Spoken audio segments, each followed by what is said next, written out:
સ્થાનિક સ્વરાજ્યની ચૂંટણી પહેલા જ ભાજપમાં પણ આંતરિક વિખવાદ દેખાવા લાગ્યા છે. વાવ થરાદ વિસ્તારમાં ભાજપ સંગઠનની એક નિમણૂક હવે માત્ર સ્થાનિક મુદ્દો નથી રહ્યો, પરંતુ રાજકીય અને વહીવટી સ્તરે ગંભીર ચર્ચાનો વિષય બની ગયો છે. સુશાસન, પારદર્શિતા અને સ્વચ્છ છબીના દાવા વચ્ચે જ એક એવો વિવાદ સામે આવ્યો છે જે પાર્ટીની અંદરની પ્રક્રિયા અને નિર્ણય ક્ષમતા બંને પર સવાલ ઊભા કરે છે. જેમાં પાર્ટીની અંદરના જ એક વ્યક્તિએ સંગઠનના નવનિયુક્ત પદાધિકારી પર ગંભીર આક્ષેપો લગાવી સીધો મુખ્યમંત્રીને પત્ર લખ્યો છે. શું છે સમગ્ર મામલો? આવો વિગતે વાત કરીએ આ અહેવાલમાં. નમસ્કાર, હું છું ચિરાગ વર્ષાબેન. આપ જોઈ રહ્યા છો સ્વમાન. ચૂંટણી પહેલા પાર્ટીઓને મજબૂતાઈથી ચૂંટણીમાં ઝંપલાવવાનું હોય અને ભાજપમાં એક ચોંકાવનારી ઘટના સામે આવી છે. વાવ-થરાદ જિલ્લામાં ભાજપના નવનિયુક્ત મહામંત્રીના ગુનાહિત ઇતિહાસને લઈને મોટો વિવાદ ઊભો થયો છે.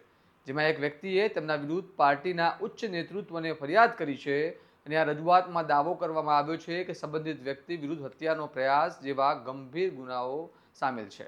આ માત્ર સામાન્ય આરોપ નથી, પરંતુ ગંભીર સ્વરૂપના કેસો છે જે કોઈપણ જાહેર પદ માટે યોગ્યતા પર સીધો પ્રશ્ન ઊભો થાય છે.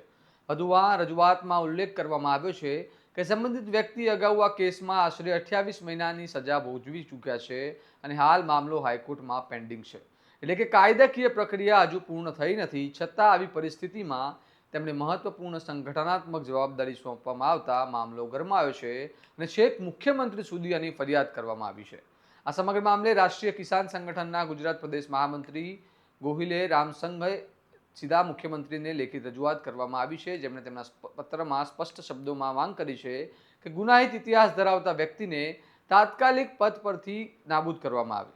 તેમના આ નિમણૂક કેવી રીતે અને કયા આધાર પર કરવામાં આવી તેની તટસ્થ તપાસ થવી જોઈએ. સાંભળો આ મામલે તેઓ શું કહી રહ્યા છે. હમણાં બનાસકાંઠામાંથી વિભાજન થઈ અને તાજેતરમાં વાવ-થરાદ જિલ્લાની અંદર જે ભારતીય જનતા પાર્ટીના સંગઠનની જાહેરાત થઈ એની અંદર 307, 326 જાનથી મારી નાખવા કે આવી ઘણી બધી પ્રવૃત્તિઓ ચાલતી, ગુનાહિત લોકોને સંગઠનની અંદર જવાબદારી આપી છે. આ જવાબદારીવાળા લોકોને ગુજરાત સરકારે અને પોલીસે સાથે મળીને અસામાજિક એટલે કે ગુંડા તત્વોનું લિસ્ટ બનાવ્યું છે. 100 કલાકની અંદર આવા અસામાજિક તત્વોને એકથી વધારે લોકો આ સંગઠનની અંદર સામેલ છે. ત્યારે આજે મેં મુખ્યમંત્રી સાહેબને લેખિત રજૂઆત કરી છે પત્ર લખીને કે આવા લોકોને તાત્કાલિક ધોરણે દૂર કરવામાં આવે. જે લોકોએ આવા લોકોને નિમણૂક આપી છે એમના ઉપર પણ કાર્યવાહી કરવામાં આવે, કારણ કે પાર્ટીને નુકસાન થાય, સાથે સાથે સરકારને નુકસાન થાય અને લોકોની અંદર ડર અને ભયનો માહોલ ઊભો થાય.